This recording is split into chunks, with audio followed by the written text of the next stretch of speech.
Hey, Adventure Kids. So great to see you this morning. We've got a really good Bible story this morning that I think you're really going to like. Hey, Pastor Steve, you're being a little weird today. Is everything okay? Well, not really, Pascal. You see, I played this prank on Pastor Jonathan, and it sort of went wrong. Oh no! What happened?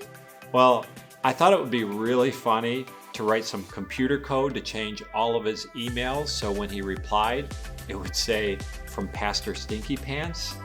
But the code ended up crashing our entire network and I messed everything up. I'm sorry that you're sad, Pastor Steve. But you know what? I think that even when we make a mistake, God sees the best in us. That's what you teach me all the time. I'm always messing up, but God loves me with a never-stopping, never giving up, unbreaking, always and forever love, right? That's right, Pascal. Thanks for reminding me of that. You know what? That also reminds me of our Bible story today. Our Bible story is about a man named David who made all kinds of mistakes, but God still kept his promise to make David great because God sees the best in us. Hey, that sounds like a great Bible point, doesn't it? God sees the best in us. That's right. So let's jump right in to our Bible story.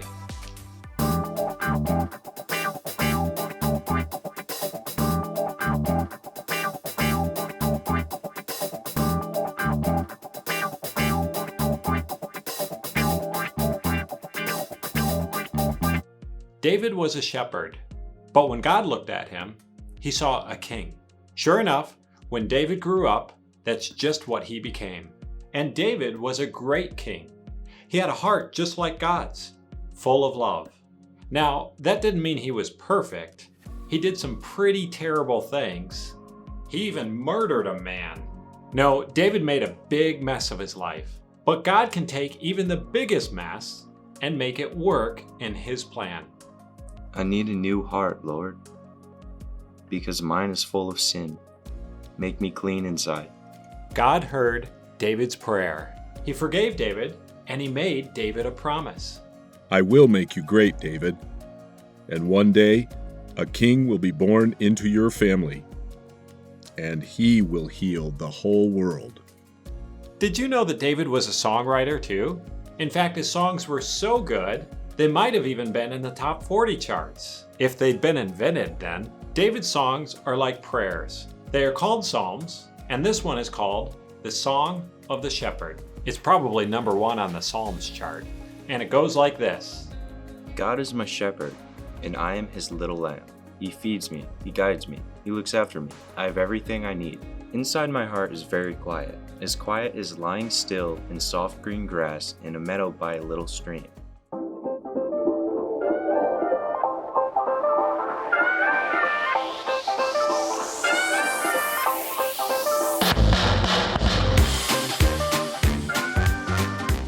What did one firecracker say to the other?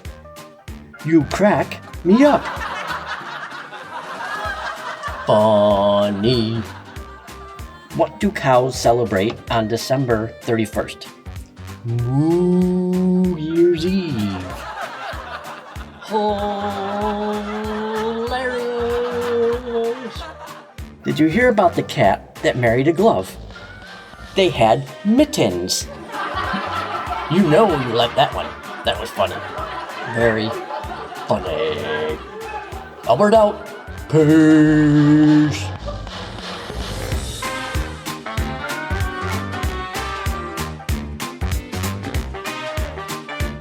Inside my heart is very quiet as lying still in soft green grass in a meadow by a little stream. Even when I walk through the dark, scary, lonely places, I won't be afraid because my shepherd knows where I am. He is here with me. He keeps me safe. He rescues me. He makes me strong and brave. He is getting wonderful things ready for me, especially for me, everything I ever dreamed of. He fills my heart so full of happiness, I can't hold it all inside. Wherever I go, I know God's never stopping, never giving up, unbreaking, always and forever love will go to. God gave David that song so he could sing to his people, so they could know that he loved them and would always look after them, like a shepherd loves his sheep. And one day, God would do something that would inspire thousands upon thousands of new songs. God was going to show his people, once and for all, just how much he loved them. Another shepherd was coming, a greater shepherd. He would be called the Good Shepherd. And this shepherd was going to lead all of God's lambs back to the place where they had always belonged, close to God's heart. And that's our story. You know what, Pascal? I'm feeling much better. Thanks for reminding me that God sees the best in me and has a plan for me.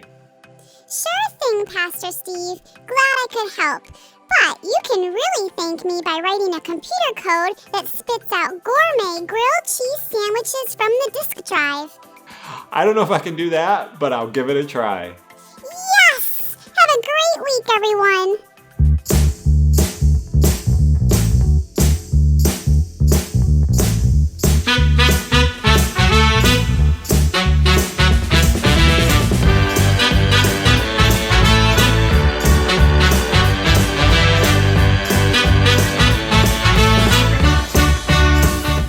Hey Adventure Kids, this is a part of the show where you send in your questions to me, Jake, and I answer them.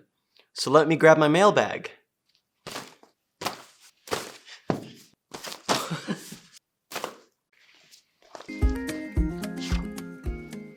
Hi Jake, how can Jesus help me when I don't have the confidence to do something? From Izzy.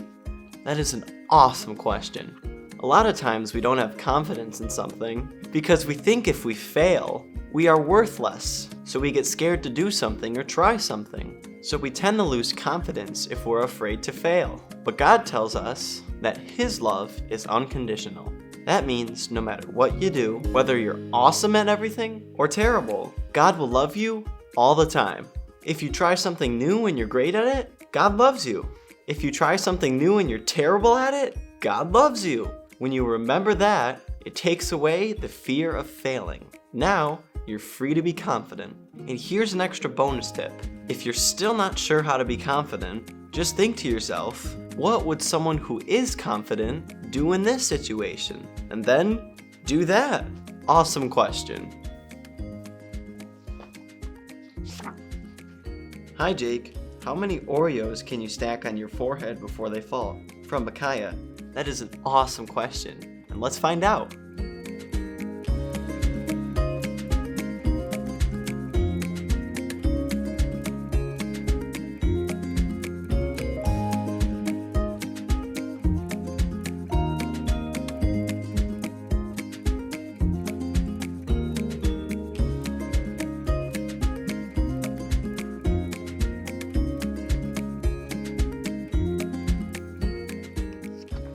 And now the best part? I get to eat all the Oreos that fell.